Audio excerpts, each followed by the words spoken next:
Honorable James, your time ends at 27 minutes past. Thank you. Thank you so much, Chair. Minister, a lot has been said here today. Many of the technical questions has been covered. I want to say to you and ask you, you know, there's a saying that says, a house divided against itself cannot stand. Do you agree with me? Indeed, I agree. Do you agree with me, as things stands, SAPS cannot stand and serve with the infighting and the division? My last statement, Honorable Member, said this is a sad situation. It is indeed sad, sir. It's a sad situation. And there are two of such houses. It is SAPS and it is that of the governing party, the ruling party of South Africa. What's wrong with it? You came here today and I must say I've been shocked. Do you consider Minister Senzo your comrade or associate? Okay, let me explain a little bit of a thing.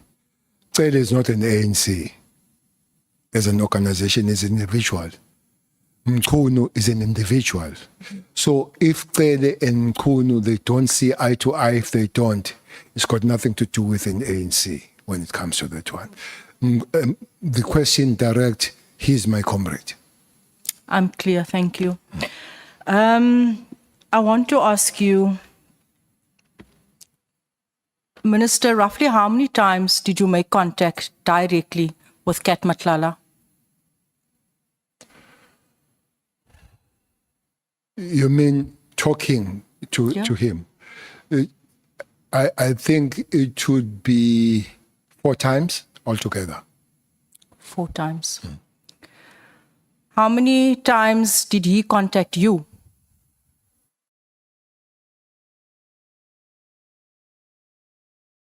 So you say you tried to contact him 4 times? No. You mean personally? Yes. Yes, I met him at the hotel first time. Mm-hmm. We met at the house in Zimbabwe, mm-hmm. and we met at the place in Pretoria. That's physical. That mm-hmm. I've met him. Okay. Help us understand what was so important on the 9th of May, where records reflect that you tried to contact Mr. Matlala close to 10 times from 8 o'clock in the morning until I think past 11 in the evening. I think it was quite serious. Records reflect, and in the media we've seen that almost every hour you tried to reach out to him. What was this all about? It's because he was going to be in Durban and we were going to meet. So finally, I'm told that he lost the phone on that particular day. That's why he could not answer. But what was your reason for calling him every hour on the 9th of May? I was checking him if he has arrived in Durban. You were checking if he's around Durban? Because we're going to arrive and we're going to have a meeting. Were you going to discuss anything specific on that day? Yes. What were you going to discuss with him? He was going to brief me about the latest discussion on the matters of the project and what was said about me. Further discussing from this the screenshot that was said and about my own arrest. You mentioned earlier on that it is okay for you to meet with him. You don't have to declare. You don't have to, ask for permission from anyone. I want to ask you, do you not find it worrying to meet with someone that has over 80 cases? You serve on the NEC. You are leader of this country. I still see you as a leader. And you said to us earlier on that you take information from him pertaining to SAPS. Is that not supposed to be directed to a certain unit within SAPS to gather information? Chair, just before she moves to the next question. Minister, there is a story that Ad-hoc has been investigating your calls to Matlala, and between March and I can't remember which month, between March and July, you called him more than 250 times. Sure. There were 200 and 250 calls between the two of you from March to July. Is that correct? No, I would not agree with that. Thanks, Chair. But it's also the story that we have exchanged the messages 100 times. Yeah. And zero. They said, I've called many times, but we have exchanged messages 100 times. I don't exchange messages. So I'm a bit distracted. The question is, Honorable Member, well, I'm not sure about 80. I think that number will have to be checked. I think the cases that has been there are 18. I think so. But myself, I can't guarantee that. Matlala, when I met him, I did not know about these issues and his arrest, Honorable Member. He was, the information came up and out as we continue, arrested for these things and all. And I have considered that the eyes that I've looked at him then are completely different as looking at him now.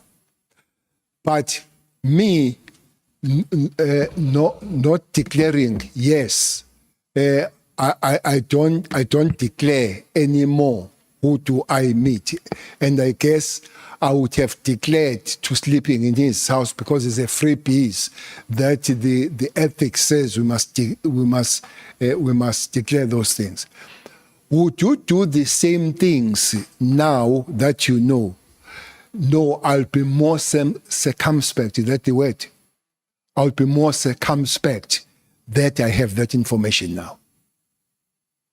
Thank you, Minister. I asked because you were very candid in your responses earlier on. And it was worrying. It was worrying when I heard you say, I took it, I slept there, I met with him, I can do whatever I want, when we look to you still sometimes as a leader.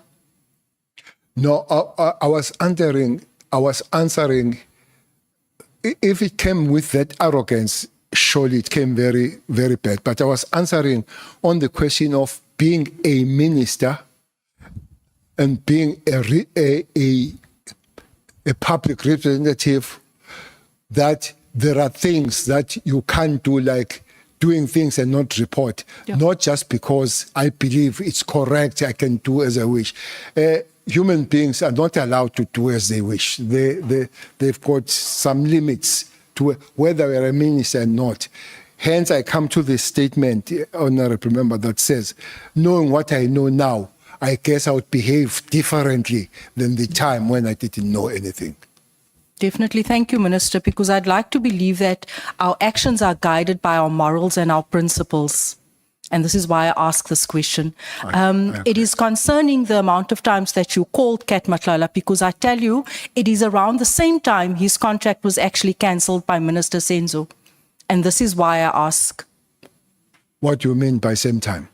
I think it was around about, I stand to be corrected, it was around about May, where Kat's contract was actually cancelled by the minister. So I was just wondering what the reason was for those many calls that you made to him. Was it maybe, and this is just in my opinion, this is just unpacking how things unfolded, was it maybe because you had heard something and you wanted to give him the heads up? I don't know. So this is why I asked you that question. Well, definitely I could not have any form of a help of cancelling and not cancelling.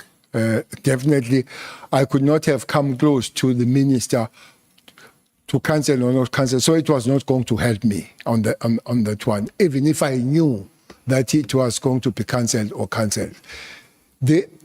I'm very sure if it did not lose the phone, I would have phoned once. So this person is coming to Durban, you don't get that person. So you will try to phone until you get that person, because you know you were supposed to meet him. So that did not happen. That's the reason not because it was frantic and something that was burning, especially when it comes to the counseling. That is not for me. I don't come close to counseling and nowhere that I was put in negotiating. And I can assure you, I could not have negotiated that with the minister. I could not. Thank you, General. General, if this committee were to request to obtain cell phone records from your network, your service provider, would you be prepared to grant such consent and what? support the gathering of this information? For what? So that we can determine actually, if you have absolutely nothing to hide, would you be okay with that granting? Have to be serious conditions of defining the information you want. You can't go to my phone and get any kind of information. If you determine, and there is a methodology to say, this is information we want, 205 for this information, not everything in my phone, that can't happen. But if you say want information about Cat Matlal and all that, I'm fine, or any other. But it can't be blanket coming to my phone and getting anything in my phone. So it's a no. It's yes, I'm simply saying, if you describe what information you want, including want information about Cat, that I'm fine. But you can't get my phone to get any other information that is in my phone that has got nothing to do with the ad-hoc that is here. It can't be blanket. But you want this one about Matlala, get your 205 and carry it, I'm fine. But that you want to go through the photos and everything that is there, it can't happen. It just can't happen.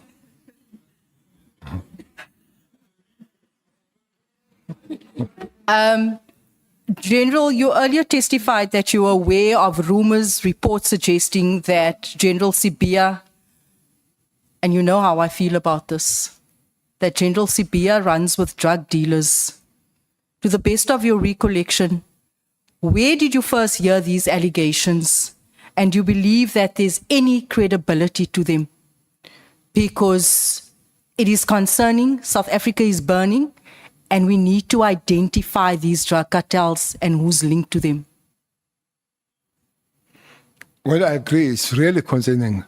And it's unfortunate that there is so much drugs that are coming in the country. Of late, there are even laboratories. They bring the machines and the raw material to be done in the country. I'm sure you're aware that quite several of them, those laboratories have been busted. It's highly concerning that a person that is given the duty to prevent and protect people is touched around that. I wish that it would be a lie, but I don't have the evidence that is a lie. I don't have an evidence that is true. But for the very fact that people talk about it, it is a highly concerning matter. Sure, General. So you're saying that General Sibia, the second in charge, people are talking about the fact that he's embroiled with drug cartels, and you cannot prove that that is a lie, but that is going around. Did you report this to counterintelligence so that he can be investigated? Who should report to counterintelligence? Yourself, because it has been brought to your attention. It is very serious, sir. When allegations get made like this, we want to delve deeper into it and get to the truth. Where is the counterintelligence? Within SAPS. I don't know counterintelligence. Is counter not part that investigates? It's part of it, but I don't come close to the counterintelligence. It's not my job to speak with intelligence and counterintelligence. My job is to speak to the National Commissioner about the matters. And National Commissioner. But that would be a real political interference when I go to the structures, counterintelligence, check this one, check this one, check this one. That would be interference. So I don't understand on which side you are, because earlier on you said you cannot interfere, and now you are saying you're supposed to go to the National Commissioner. You said earlier on that you're not accountable to anyone because you're an ordinary citizen in South Africa. So I'm saying, as a citizen, something like this gets brought to your attention. Do you not report it to the police? I thought you were talking to me as a minister at the time.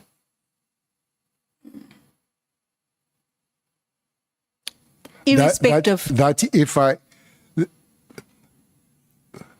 honorable member, if I get something about you, the structure that I can go to is at the police station to open the case. Or if maybe the internal matter is to go to the National Commission. I can't be chasing units and divisions in the police. That will be the interference if you ask that. And indeed, National Commissioner would have known about these allegations, and he should have taken it forward. But it can't be me going to the counterintelligence, going to intelligence and all that as a minister. As a national commissioner, I can do that. Otherwise, it would be a political interference. That's my point on the matter. So, sir, you're telling me that the interest of South Africans is based on the title of a person and their jurisdiction? It's based on law. So only certain people are allowed to report and flag possible criminality and criminals operating within SAPS. One thing that we're investigating here is a political interference. I'm telling you that if Cele goes to the counterintelligence and say, check Mrs. Mom Jacobs, that will be political interference. James. I know you so much. I don't know why you talk. We have met a long time ago and many times, but for work. So, but I can't go and say intelligence and counterintelligence must look at you. I can't do that. That I would be doing exactly what we're fighting here for. Just imagine when politicians go to the intelligence and counterintelligence, how many times will go to be checked around and all that. It's not that because I don't want you to do it. It's because as the law, and the law must be followed. One thing that says is that ministers and politicians can't be investigators, and they can't instruct the law enforcement to do that and that unless they follow the structure. The person that I can go to, two places I can go to, as an ordinary, go and open the case at the local station. Second, as I'm in the organization, go to the National Commissioner to say, National Commissioner, there is such a matter about your members. Can you check on them? So, two things here. General Sibia involved with drug cartels, it goes unreported, he goes uninvestigated. Another thing, General Sibia also allegedly involved in a false affidavit intended to implicate General Khumalo. That also just falls by the wayside and is not reported. That was reported to Khumalo? No, not to Khumalo, to open up an investigation against him, even if it's just Khumalo internal. is a cop. You should have opened the investigation. Cele is reported it is not a cop. I can't open any investigation. But I've reported to the cop. I want to ask you, you mentioned something, General, and you said that, you know, with the establishment of these task teams, there was also a task team that was established here in Cape Town where 200 members were deployed and staying at a hotel. And I believe that operation is still functional up until today. 200 members, 800 Rand per night. Can you tell me what was the composition of that team? There were 200 members from different... This one is a police, honorable member. Is ministerial, but set by... commissioner at the time, and I think it was still Cele. So these are police. Maybe let me take it from this way. The national government has put a lot of resources in this province when it comes to policing. So those were the members coming from the different parts of the country to come and work here, try to find the criminality, especially, I think they were initially mentioned townships. I will remember Delft, I think Hanover Park was part of them, but there would be those townships. So to increase the capacity of fighting the matters that were here and all that. So there will be 200 for 2 months. And then they'll be taken out back to their provinces and bring others. And they'll come with the cars, anything around 50. There will be special forces people, most of them, there will be NIU, but there will be detectives, there will be analysts, there will be intelligence. That will be mixed, but it's not the multidisciplinary in terms of other departments, but multidisciplinary in terms of police themselves. And then happened 2018 until 2019. It started 2018 April, and as Operation Thunder ended May 28, 2019. I think that must be about 25 months. But after that, there was... Excuse me, General, I'm being distracted with the noise coming from the corner there, the back. Thank you. And then COVID came. That changed to be Operation Lockdown, but is still fighting with this criminality. Then has continued under the new name Lockdown, but the same resources, starting from 2018 up to the day, Honorable Member. So lockdown commenced when, General? Operation Thunder starts April 2018. It ends the name May 2019, but operations continue, same operations, but under the name Operation Lockdown. Yes, Chair?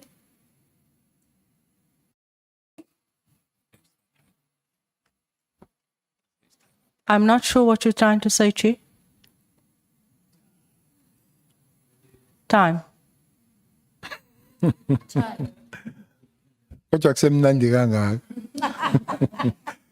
Still good to hear from you. Are you saying time up? The feeling I'm not good with sign language. I'm not finished. Can't you give her more time, please? It's not me who allocates time, it's these honorable members. Okay. If we respect each other, we are also going to respect the time. I'm sorry. That's how it works, because the chair does not have to move around to members explaining why this one speaks for this amount of time and why I'm speaking for this amount of time. Before the start of questions, the chair makes an announcement that your time starts at this point and will run up to this point. Like now, the chair is announcing that tomorrow we're starting at 9 o'clock. The EFF and the PA are going to run from 9 o'clock to 20 minutes past 11. EFF is leaving at 9 tomorrow. And then we take a 10 minutes break. We come back at 11:30. The ANC will then run from 11:30 to 1:30. And then we break for 30 minutes. When we come back at 2, the MKP and the DA